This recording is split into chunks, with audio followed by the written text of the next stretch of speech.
Welcome to the Guntersville Grassroots Podcast presented by Frog Talks. I'm your host, Pat Kennemer, and I've got Mr. Trey Swindle back here with me. I slid in on a little bonus episode last week without him. He lives too far away to drive up here to talk to somebody for 5 minutes. That's just the way it is. Yeah. Sad but true. Sad but true. He'll come visit me every other week. Matter of fact, I even got a text message from him. And for those of you that know him, getting a text message from Trey Swindle is very rare. Captain John Maynard says his phone works one way. I'm going to harp on that about every time we talk. Yeah, that's fine. He does too. He does too. Anyway, Trey, I'm glad you're back. I haven't really been fishing since we were together. I've been deer hunting a little bit. Yeah. And mostly working on a kitchen remodel. Here's a note to anybody. Do not start a kitchen remodel at the first or second week of January because it really cuts out hunting during the rut. I'm just telling you that. There's you're a young man, if you ever start looking at it and you go, hey, let's remodel the kitchen in January, don't do it. Don't do it? Okay. I remember that. Don't do it. But I want to get it done before it really turns off nice. It's nice today. Yeah, it is. It's supposed to be nice tomorrow too. I think even nicer than today. Yeah, and then this weekend, the Kay Donaldson effect takes place. She does that everywhere we go. I don't know that she can take full blame for that because PD Vincent, that runs the Bass Cash Bash, he's coming in up here this weekend as well, and this is our 5th year, and I think it has gone from being 65 or 70 to very cold every time he's come. So Kay gets to share that with him this time. That's fine. Because I sent him a screenshot of the weather the other day, and I said, well, look, it knows you're coming. That's right. It don't even bother me. Everybody else that bothers, like every time, man, I'm like, it don't even bother me. I expect it. Like it happens every time. Prepared for it. Every open I fish, every ABT, it always happens. So I just know it's going to happen. And if it don't, I'm happy.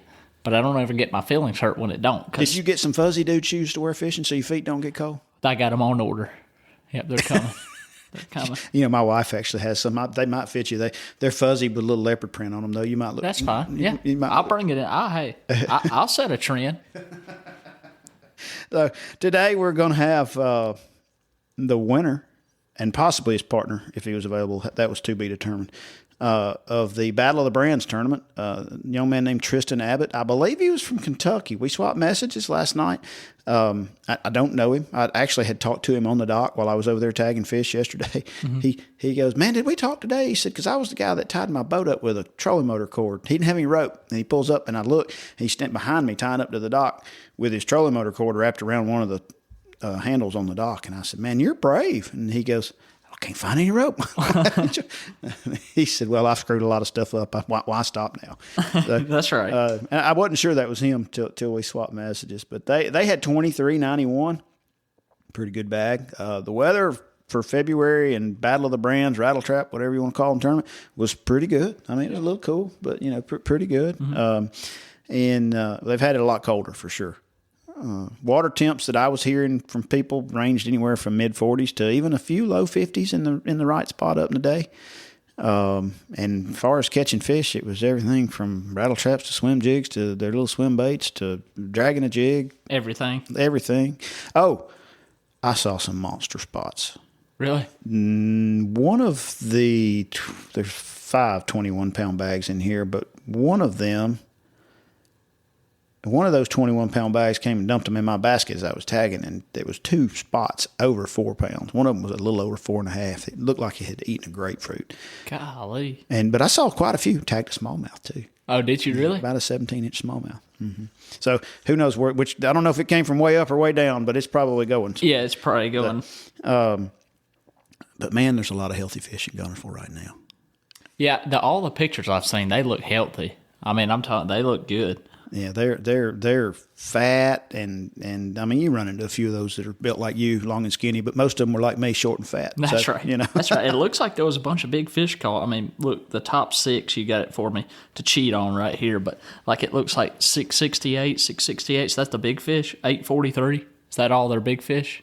Yeah, that was big fish. I mean, there's a bunch of 7, 6, 8s. I mean, yeah, and I just pasted the top 10 on our little page here, but there was a second place big fish. I think that was another 8-pounder that he must not have had a lot to go with it. But I mean, because you see first and third right there, you had an 843 and then a 778. I was about to say, I mean, it looks like there was some good fish caught. There really was. There really was. 212 boats.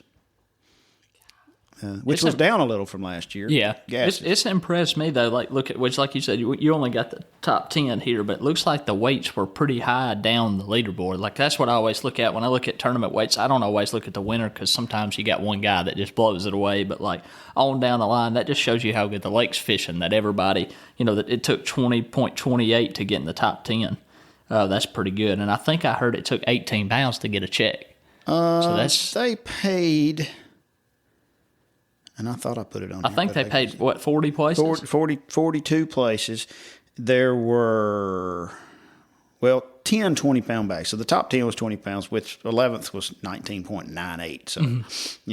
So, to get a check, as I scroll through this, it was actually, now on 42nd, it was 1562. Oh, 1562? 1562. Whoever told me that lied. That was not. They were just mistaken. That was surely not intentional. Surely Maybe not. So, how fishermen are. Yeah. There's a lot of changes between the old guys and the young guys, but one thing's for sure, none of them tell the truth. No, none of them. Everybody's a liar when it comes to fishing. Everybody lies. Come on, Trey. Or stretch the truth, we shall say. Stretch the truth. Not lie, stretch the truth. We're going to see if we can get a hold of Mr. Abbott. He, unfortunately, the young man told me he lost his transmission on his truck about Waterfront on the way home yesterday. And I believe home's in Kentucky, so he wasn't real close. Yeah. And so I'm pretty sure he was making a trip back or forth today to try to get that thing transported. Mm-hmm. And that sounds like some Trey Swindle luck. You win a little money and then tear something up. Yep, that sounds just like me. I should get along with this guy. Let's see if we can get a hold of him. We've got Tristan Abbot on with us. Tristan and his partner, Christian Nash, won the Battle of the Brands tournament yesterday with 23.91. Unfortunately, his partner wasn't able to meet us today. That work thing gets in the way sometimes. Tristan, if it wasn't for transmission problems, you'd be working, wouldn't you? Absolutely. I do heat and air in Somerset, Kentucky. I'm a service technician, so they keep me pretty well busy unless I, schedule off or anything. I'm guessing losing your transmission on the way home from winning a tournament was not scheduled. Oh, I actually lost it before the tournament. I come down Friday night and was coming down to practice Saturday and then fish on Sunday. And when I pulled into Waterfront, it just done. Oh, well, you started the weekend off right. But you ended it on a high note. Yeah. Hey, that's good. I thought it happened on the way home. Yeah, that's the way I thought, too. I misunderstood his message last night. So, as soon as I pulled into Waterfront, I went to back up to a parking spot, and that was all she wrote. So we swapped trucks around and everything, got my boat in the water, and rode on from there and made it work. Still went fishing. Oh, yeah. Can't let that stuff bother you. Have you spent much time on Guntersville? So about every year I'll come down for, a week or two here and there through February and early January. Oh, okay. All right. So you had a little history. You understand the Tennessee River anyway. So. I wouldn't say that by no standards, but I'm familiar with them. Right. Yeah. You've gotten a good dose of floating eelgrass. Oh, yeah. So did you guys catch a bunch of fish yesterday? Took 9 bites all day. 9 bites. 9 bites. So it wasn't fast and furious then? By no means whatsoever. We started off the morning, and I obviously, when I was out looking for fish, I was not throwing, Bill Lewis products. That's just, I'm not a Bill Lewis guy. I don't have confidence in it. That's just, Sure. So we go out and we find some fish on, some confidence baits. And my partner was up fishing Chickamauga at the time. So I just went out and kind of looked around and everything and, seeing what was what and caught some fish here and there. And the first spot we found, I pulled up on in practice and I took 2 bites off of it. And they was quality fish. So I left and went on. We start the morning there and within 20 minutes catch a 407 and a 398. So we're feeling good about it, especially throwing a black and chrome trap that we don't have an extreme amount of confidence in. Right. Sure. And then it was just like you flipped the light switch off. At 1:30, I'd lost 2 more fish and we had not taken another bite. It was just like dead. And out of nowhere, Christian was burning her trap again. Christian just loads up on one with 6 foot of line out and it was a 640 something. Oh, wow. God. And now we're sitting on 3 and we're like, okay, well, we got to go to weigh in now regardless, a 6-pounder is nothing crazy on Guntersville by no standards, but you got to weigh it. Oh, yeah. The next cast, I catch a 270. So now we're up to 4. And we go back to one of the places I'd lost one earlier in the day, and it felt like a good fish. You know, when you take a quality bite, you can normally tell that you took a quality bite. Sure. Pull back up, and in 2 casts, I caught a 690 something. And then that was it. We never took a bite the rest of the day. I mean, it was just dead. Well, that's kind of, most people don't realize that, but that's kind of how it is this time of the year. If you're going to catch a big bag, you're not going to get many bites. The guys that are getting 20 bites a day are going to have 5 for about 14 pounds, but the guys that are going to catch big weight normally don't get but 5 to 8 bites a day. And normally you got to fish pretty clean to catch a big bag this time of the year. They're all healthy, but it's just hard to catch those big ones. Far and few between. No, I agree. Absolutely. I agree. And the stress was, you know, the stress of losing 3 wasn't too bad until we did have 5 in the boat. And, you know, of course, we had them weighed and everything on our Rapala. And we knew we had, you know, mid 23s. And then it really started eating at me because I've come down here and fished BFLs and seen 26, 27 pound when, you know, it is Guntersville. Mm-hmm. Right. And I'm sitting there just the whole time thinking, you know, about these 3 fish I've lost throughout the day, sitting on a 270 in the live well that is easily gullible and can't get another bite to save nothing. And I really didn't expect to even have a shot at winning. I figured we had good money, but I didn't figure we'd win it by no means. Well, that's pretty good start to the year. Except Definitely for the got some momentum going. Yeah. That's my kind of luck. So you mentioned, you said a minute ago, in chrome rattle trap? Mm-hmm. Half ounce, 3/4, 1 ounce? Half ounce. Half ounce. So just fishing grass? Absolutely. Yeah. Just running, just main lake type stuff, pockets. What kind of deal were you doing? A little bit of everything. Mainly, you know, trying to stay in like the back of creeks, you know, places where they should be moving up with the sun. Right. You know, trying to get out of the wind. Somewhere we didn't feel like the current was just absolutely screwing with the fish more than anything. Because you had a south wind, north current at like 87,000. So we was trying to focus more. Absolutely. It was getting with it yesterday. You could still go upstream with the wind, but it wasn't fast and furious upstream. The water wasn't real dirty though, was it? It didn't look like it where I was. No, the water, I mean, it had a dinge to it, but it wasn't. It was a good color in my opinion. Yeah. Which I live on Lake Cumberland, so you know we like dirty water. That's just a river system, basically, isn't it? Highland Reservoir. Oh, okay. That's the one that'll flood. No refrigerators floating down the lake, stuff like that. It's like Smith, but on steroids. There'll just be a house floating down the middle of Cumberland for no reason. You'll be like, okay, yeah. You'll catch one off of it too. Units. It's like fishing in the ocean. It's a spinnerbait lake. An old timer that likes to throw a spinnerbait, he loved Lake Cumberland. Really? Absolutely. Yeah. Oh, that's funny. There is no offshore on that lake. Yeah, y'all can keep your floating refrigerators. I'm telling you, it's crazy. You know how Smith floods. It's like that, but it gets a whole lot worse there. 2 springs ago, we had a flood, and it went from our summer pool's 723. That's our standard lake level, and it was 761. But in the spring, it's nothing to see 735.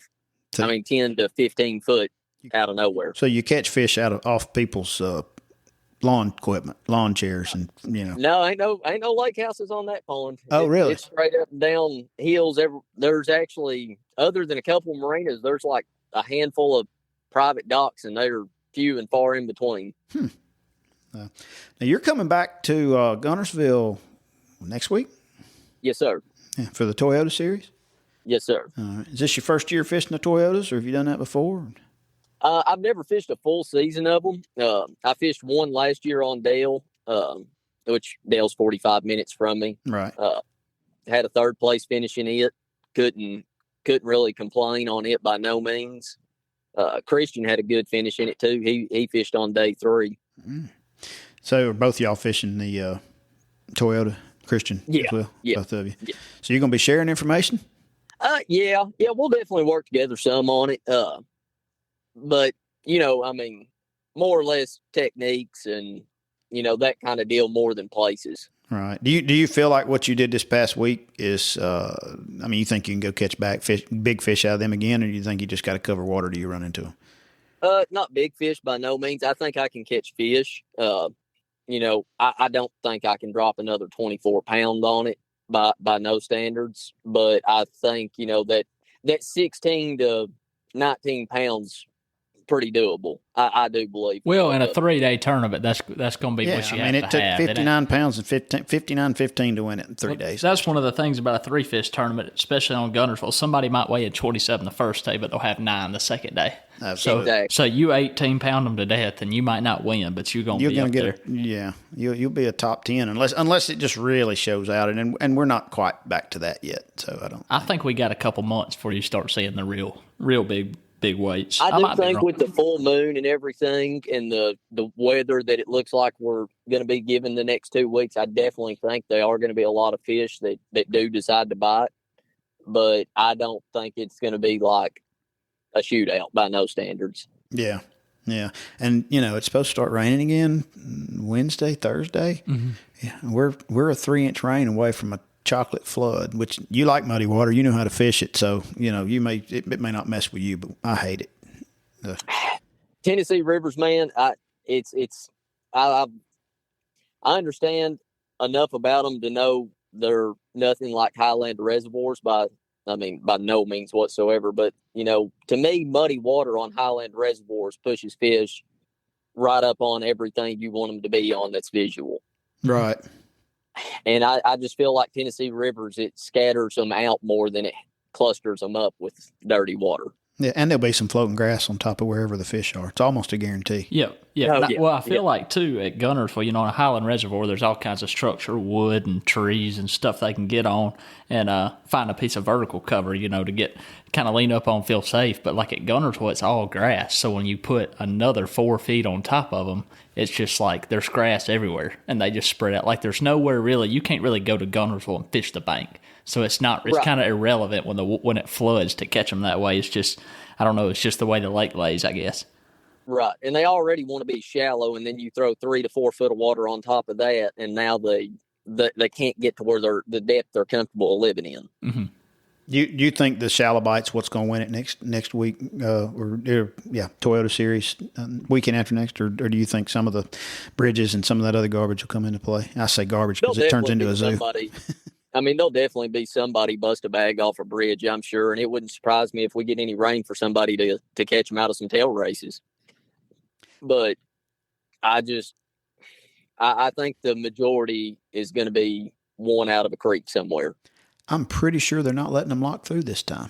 Last year it was just almost one below Guntersville Dam. Yeah. And they let them lock through. And I talked to somebody. Okay. I talked to somebody that I think was qualified to answer the question. I'm totally blank on who it was yesterday. But I talked to somebody and they told me they were limiting it to 260 boats and that they were not allowing them to lock. Last year they kind of got out of hand because they had 300 and something. So right. So they ended up letting them lock. And if it hadn't come that flood, the old smallmouth guy, he would have won. He was fixing to win it. Because he was killing. He was on a tear, that is for sure. Yeah. Well, if that's the case, then there's definitely going to be some bridges play in it, but I could see it being one out of a creek. Yeah. Yeah. This year it's just, I don't know. I just feel like every big tournament at least, it's always one in the grass on a chatterbait and a trout.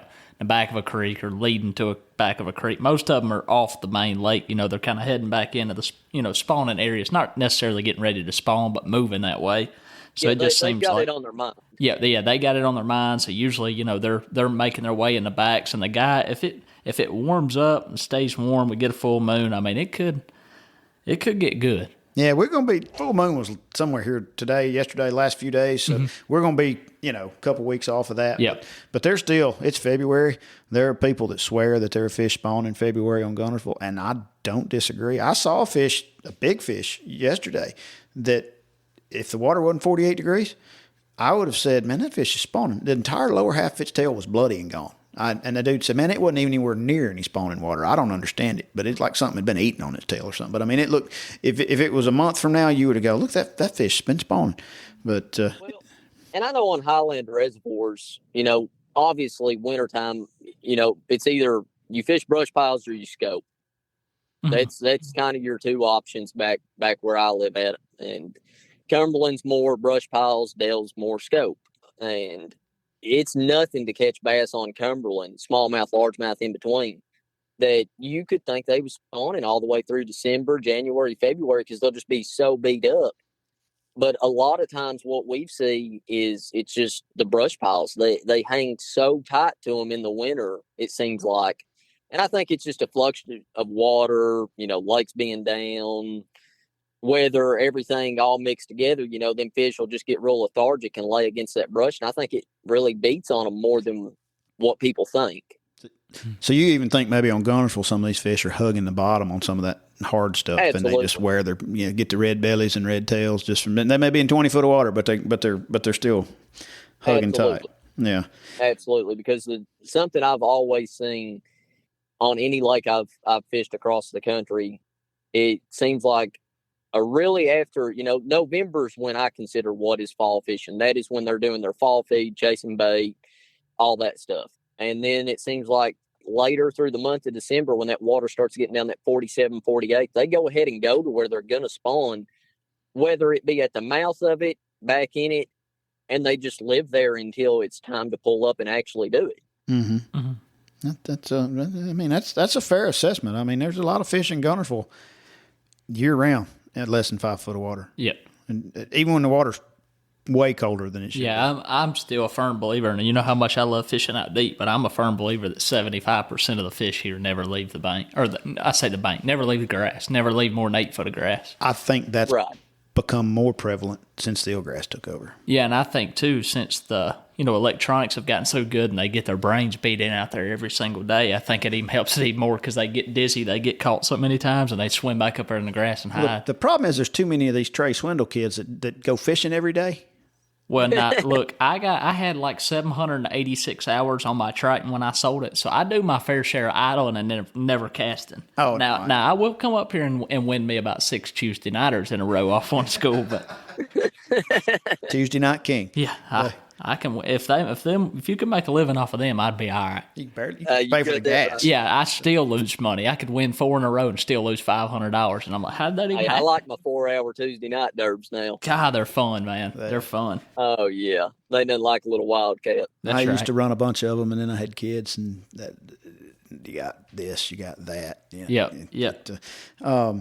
Did electronics come into play at all with your catch this weekend? Did you live scape anything? Did you see any fish on anything, or did you just fish? We seen some fish. Like I use Active Target. We would see fish with Active Target, not necessarily. We wasn't scoping them by no means. We wasn't throwing out there watching them kick a trap in front of their face till something ate it. But it definitely, did key us in on areas that we needed to put our head down and fish. See them moving around a little, or just bait, you could just see them, around the hard spot or something on a shell bar or something. You would see fish kind of roam around. Then you might see a little wolf pack of gizzards or something swimming around. You knew then, okay, there's some activity here. There's at some point something can go down here, right? And we might leave a spot with gizzards on it. Come back to it later on and fish a little more. Is that what made you throw the chrome trap? I mean, most of your time, people February. March, red trap. Now, I've caught a lot on a chrome. It definitely serves its purpose. I just wonder what led you to throw a chrome trap. To me, man, red's just overrated. Amen. That's the biggest thing with it for me. It ain't that I don't believe a red catches fish. Absolutely. You give me dirty water on any lake across the country that fish get shallow in, I'm going to throw a red crankbait. But when you hear Guntersville, you can ask somebody that is ignorant to fishing, and they're going to hear red rattle trap. That's the first assessment people make at Guntersville in the wintertime. Sure. I just think it's so overrated down here. Yeah, I think they see it too much. The fishermen and the fish have both been conditioned to the red rattle trap. So. And like I said, I'm not a Bill Lewis guy at all. I don't even really like rattle traps. I mean, I ain't even going to lie about it, But, you made them work, Well, absolutely. And that's another thing. How many fish actually see a Bill Lewis rattle trap on Guntersville when you've got the old Excaliburs, Z-Tabs, Zuri? Most people's not throwing that anymore. That's kind of a old Cotton Cordell thing. Yep. No, that's fair. I mean, now there's a time that I've seen and I'm 47, so I've thrown one for a minute, and that used to be all there was. But right. Now there is a time that for whatever reason that bait is better than the others? Now, Well, there's so many options. Yeah, well, I think different brands serve for different things. What I've noticed is like I like to yo-yo a trap more than anything, more than reeling it. So I like an Excalibur or a Booyah, which is basically an Excalibur now. But for the Bill Lewis, to me, like burning a trap is probably the best one they make for reeling it. Now, for yo-yoing it, I can't stand the Bill Lewis. The Booyah, the way it falls is better. I just think they all have their purpose for different things. Now, like I said, Bill Lewis burning a trap, which I rarely do, but it's probably the best one you could do for it. I don't know. It's like the way that it's shaped, it kind of digs almost like a crankbait when you reel it. Mm-hmm. Right. And it don't have that, even though they're all half ounce, it still don't fall like a half ounce trap. Yep. I think that's why I don't like yo-yoing it. It just don't fall right. It's more And of a there's reeling probably trap. definitely, I mean, there's definitely a time where it's going to shine because it don't fall as fast. Mm-hmm. I mean, pressured fish, anything along those lines. Because I'm sure if, out of the 212 boats, any of them that practiced probably done the same as me and was not throwing that in practice. Mm-hmm. I mean, I'm sure there was guys that put it in their hand and, tried with it, but there's a bunch of people that's going to go looking for fish with, the baits they have confidence in and then just try to make that work. Well, and you had a lot of options this time. I mean, one of the top 5, somebody in the top 4, 5, 6, 7th place, I don't remember which one of them it was, had 21 something pounds, and they had 2 spots over 4 pounds, and they did not catch them on a rattle trap. They caught them on one of the Yamamoto's, like a stand up hit, or what, I forget the other brand, but they caught them on a Ned rig type deal. Mm-hmm. Right. 4.5 pound spot is a stud on Guntersville, though. Yeah, it is. That thing was a stud. that was hauled down from Smith. Yeah, I don't know, man. We've been getting a bunch of them. If you fish down here 4 or 5 days practicing for that Toyota, I'd almost guarantee you're going to catch one somewhere where you don't expect to.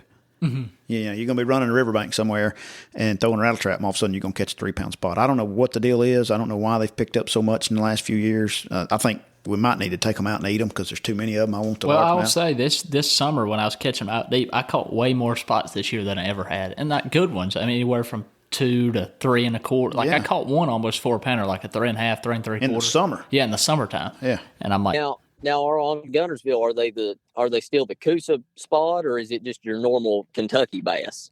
I can't answer that. Trey may be able to. I don't know. I just know a spot. I'm not real smart. Yeah, that's. Well, so like on Lake Cumberland and Dale Hollow, we've got spots galore. I mean, chock full of them. It used to be nothing on Cumberland to catch 10 to 15, 20 of them a day, but you can catch a 4 pound spot on Cumberland and it not be 15 inches long. They just butterball. Mm-hmm. But like, Smith Lake, obviously you get these long, skinny Coosa breed of spots that are 18, 19 inches. Yeah, most of ours here are kind of more short and fat. Now that you say that, you don't really catch them here that's long and skinny like you do at Smith. Yeah. Right. Yeah, I would. See, that's what Cumberland's chock full of. Mm-hmm. Yeah, I'm just curious what has made them.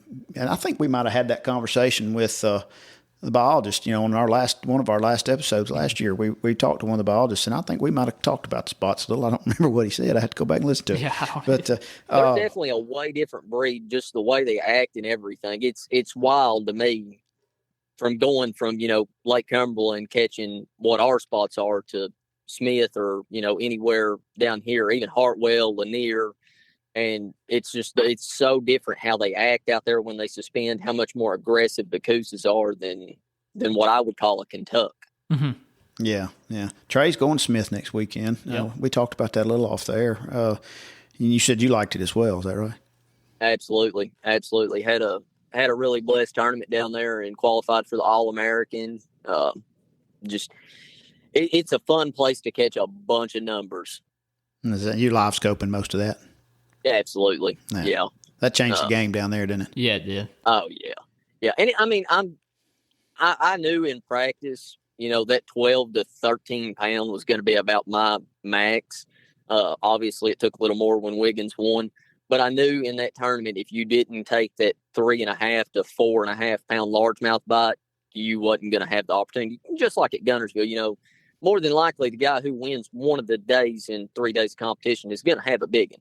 Yeah. Oh, absolutely. Especially in a one-day tournament. Everybody in the top 6 in the Battle of the Brands yesterday had a big one. 7, 7, 8, 6, 6. I mean, every one of them. Though a buddy of mine got ninth, and he had 20-33, and he goes, man, I looked at it. He said, all I was missing was the big bite. He said, he had, 5 fours. And, he said, I just couldn't get a big bite, which, Right. And that's how Del Hollow is. Like last year in the spring, it was around the end of March, me and Christian fished the Toyota up there. And I think in 3 days, I ended up with somewhere around like 62 pounds. And I don't know that I weighed a fish in over 5'4", 5'5". It's all just solid. Full of them solid fish. Like it is so hard to get over a 22-pound bag up there and win a Saturday local tournament because taking that big bite to get you over that little hump. For sure. Out of Christian and a couple boys that fish up there all the time, they'll always have, you can just guarantee on a Saturday, they're going to catch 20 to 23 pounds. But everybody stacks up in the exact same place because nobody more than likely catches that giant. Right. Yeah, I think Pat can back me up on this. I think that's one thing that I've enjoyed seeing about Lake Guntersville, though, the past 2 years, really, I've really noticed it's like, everybody talks about how Guntersville ain't as good as it once was. Well, nothing is, so everybody just stop griping because nothing's ever as good as it once was. But the thing I like to see about Guntersville is like you catch more day in and day out that are between 15 and 19 inches long, just solid, just 2 3/4 to 3.5, 4 pounders in that range 100% than I ever have since I started fishing Guntersville. Yeah, and people are complaining because they're not 8 pounders, and I'm like, but those are gonna be 8 pounders in 3 or 4 years. Like you're just gonna have to that just goes to show you how healthy a lake is when you can go and catch 20 fish and the smallest one be 2 3/4. Yeah, we 100% had a little down cycle for a couple of years, and some of the biologists, make that to be with poor spawn years recruitment they call it. But for a few years now, I mean, you remember 3 or 4 years ago at the number of 12-inch schoolies that were out there running around. They're 3 and 4 pounders now, and there is a pile of them. Yeah. So. Now, like I said, this summer I caught. I don't even know. I'd hate to put a number on how many I caught between 2 3/4 and 4 pounds. It was just unreal. Now I didn't catch. I didn't catch a 9 pounder. I caught some 7s and like 1 8 and a bunch of 6s. But like it's not what it used to be for biggins, but just healthy for a lake. I mean, it's one of the best I've ever been to. Still. Yeah. I seen you on TikTok catching old One-Eye Willie. Oh, yeah, I caught old One-Eye Willie on a 10XD. He was old begging. Old TikTok. I can't put that Chinese garbage on my phone. I'll Google it every now and then. But I like it. I get on there for like hours and hours and hours. I don't need anything else to distract my time. I'm sure. I asked Trey one time, how'd you meet your girlfriend? He goes, TikTok. And I just shook my head and walked away. Hey, it's a multi-use tool I got on my phone. Yeah. I found my girlfriend. I get followers. I make videos. I mean, it's just, use it for everything. It blows my mind. So, Tristan, I can't thank you enough for taking time to come on and talk with us while you're traveling around with a messed up truck. And name of the game. Yeah, man. Best of luck to you when you come back. And I tell you what, if you win the Toyota Series, we're going to get you on here and you're going to give us the real juice. We can do it then. No exaggeration. No exaggeration. That's right. We talk too much about Cumberland. I'm going to have to get you to take me to Cumberland one day. I've never been. I just know a lot about it, just from people that I know. Sounds like he's the right guy for the job. Sounds like it. Yeah. Hey, Tristan, have a safe trip back to Kentucky, and I appreciate you taking a few minutes to talk with us today. Hey, no problem. Thank you all very much for having me on here. Have a good one. You all as well. I don't know about you, Trey, but that was a pretty good phone call. It was. And I almost felt like I had an extra Trey on here. He kind of reminded me of you. He liked to talk fishing anywhere. Yeah. Seems like he likes the same style of fishing. I was like, man, am I talking to myself here? We may have a little bromance develop out of this. I don't know. Dadgum. You want to turn around where you broke down truck, go fishing? We cut this podcast short. Yeah. Hey, you'd go fishing right now. It's 65 degrees outside. I'm surprised you showed up. Yeah, 4:30. We got like 30 minutes. We can make it happen. I don't know. You don't like 30 minutes. No, I don't. I like to stay a while. But. Stay a little while. So hopefully, he provided a little useful information, and the lake is going to be changing over the next 3 or 4 weeks. If it doesn't rain 6 inches, I'd love to have a spring without a major flood, personally. Yep. Last year, I thought, well, maybe it'll help wash away the eelgrass. I was wrong. Yeah, we just need a good year of a good spawn. I'd like to have a good spawn, no flood, and nothing crazy like that. But I don't know about you, but for everybody listening, from what we gathered from him, from what I gathered, is kind of just for you guys coming in and fishing or whatever, it seemed like he was targeting kind of where the fish were heading now. So they're all kind of moving towards the backs of pockets to get ready to spawn. And he said, obviously caught him on a chrome and black rattle trap. So it's kind of cool many. to me. Yeah, he said he didn't get many bites, but that just shows you there's not a lot just flooding to the back pockets, but it's the right one. So that means the rest ain't far behind. So that main lake stuff's kind of falling off, and they're all kind of heading towards spawning areas to get ready to, be around that area so when they get ready to spawn, they can quick. Historically, the big girls on Guntersville come first. Yep. That's just the way it's always been. So, speaking of which, you're throwing out the little tidbits there. When I tagged 40 or 50 fish down there at Browns Creek the other day. I'm sure you'll catch one this summer. Hopefully. A lot of the people said, hey, they came from up the river, so it'll be real interesting to see where they go. I mean, I kept a range of numbers. I didn't keep up with it. Had a gentleman walk up to me while I was tagging. I did not catch his name. There was a lot of folks standing there. I had some kids standing there watching, thought it was cool, whatever. But it was a gentleman, I believe he was from Pennsylvania, that said, hey, excuse me. He said, I'm sorry to bother you. He said, but do you do a podcast? And I kind of caught off guard by that. I'm like, yes, sir, I do. And he goes, man, I just want to tell you, he said, I really enjoy you and Trey talking. He said, I just bought a place down here and I'm down here fishing a fair amount. I don't know my way around that much. And he said, it's very useful and I really enjoy it. And so a shout out to him. Thanks for listening. That's happened a few times. It's still weird to me. Trey's famous. I'm not. So, I ain't famous. But we do appreciate that. That's kind of what we, that's what me and Pat talked about. That's what we wanted to do it for, is people coming in. And it's not just for the locals. It's for people coming in. We wanted to help them out, give them a good idea of what's going on the lake. So that's awesome to hear that somebody's finding it useful. Yeah, it really is. Probably between now and the next time we meet in a couple of weeks, hopefully, I hope to actually go fishing. Mm-hmm. You may actually go. I know you're going Smith. Yep, but I got Smith, but that whole next week I'm gonna try to slip out here. It's been so long since I've been on Guntersville, I can't even really talk about it. I have to listen to what everybody else says. Yeah, I ain't been on I've been standing on the dock sticking purple tags in their back. They're purple this year. They're purple this year. Perfect. Yeah. I've been standing around doing that, but that's really it. I was shocked. I expected the water to be muddy. It looked great. Yeah, I mean, it had a little stain in places, but it was high.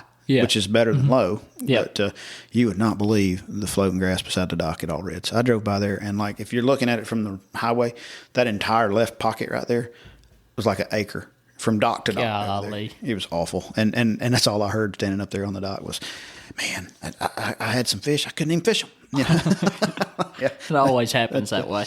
Over the next couple of weeks, you've got an ABA District 29, which is the draw trail, going on out of Waterfront on the 11th. That's this coming Saturday. There'll be the guys out of Mud Creek that run the Mud Creek Wildcats are putting on a little wildcat for me that I'm going to go tag some fish up there. So if you want tag stuck in a few of your fishes back, come to Mud Creek. There's a high school tournament out of Goose Pond that's Saturday and Sunday. On Sunday, the group that has a little wildcat out of Roseberry is putting on a tournament for me to tag out of Scottsboro City Park. So there's another chance if you want to get one tagged for whatever reason. Mm-hmm. At least you know where it came from. Maybe it'll go back. That's right. It's starting to pick back up. It's February. The weather's always iffy, so they don't schedule a lot of stuff anymore. Mm-hmm. But you got that Toyota Series that starts the 16th, which is, I guess, Thursday maybe. Yeah. Mm-hmm. And so those guys will be in here by this weekend like crazy. Yep. Yeah. I kind of wish I would have got in that. Dang it. then you'd have really had to fish. I'm sure they're full, but there might be a way. Well, yeah, I don't know. If anybody's listening that knows how I can get in there, message me. Maybe I'll on TikTok. If he looks at TikTok or anything, TikTok. Somebody find me and say, "Hey, we can get you in the Toyota Series," and I'll slide up in there and donate my $1,500. Hook him up. He wants to get rid of $1,500. That's right. Same time, the 18th, that Saturday, which would be there'll be a cut on the Toyota for that by that point, probably down to 50 or something like that. There was an ABA Open Series, which is a kind of like their BFL equivalent, and it's normally out of Goose Pond, but they moved it to Waterfront because the Toyota Series is out of Goose Pond this time. So I think that about does it. Trey, you got any tidbits? You gonna go win Smith Lake this weekend? That's what I plan on doing. I'm gonna go over there tomorrow and look around, see what I can't find. So maybe I'll come away with another top 10 or something. You think it'd be muddy down there? I don't think so. No. I don't think so. And it's supposed to rain a little bit Wednesday and Thursday, maybe a little bit Friday, but it doesn't look like it's going to be enough to make it flood or nothing. Nothing crazy. Is it high, low, normal wind? It's 502, and it was like 500 last week before it rained. So full pool's 510. Oh, so it's still got a long ways. That's like summer pool. Yeah. So like winter pool's usually around 500, 498 to 500. So it's a little high compared to what it was, but nothing crazy. Figured out when your first traveling tournament is? I leave the 24th of this month. So it's the first day of the Open at Eufaula, Alabama. It will be March 2nd, I think. March 2nd through the 4th. You fished Eufaula before? A couple times, handful. I've never really been there for, like a lot, but I have been there probably 4 or 5 times. 4 or 5 times, yeah. All right, well, guys, we appreciate you listening. Thanks to Frog Talks. Thanks to all the listeners. Thank you, Trey, for driving up from whatever county it is you live in down there. Until next time, enjoy the floating grass. We'll see you soon.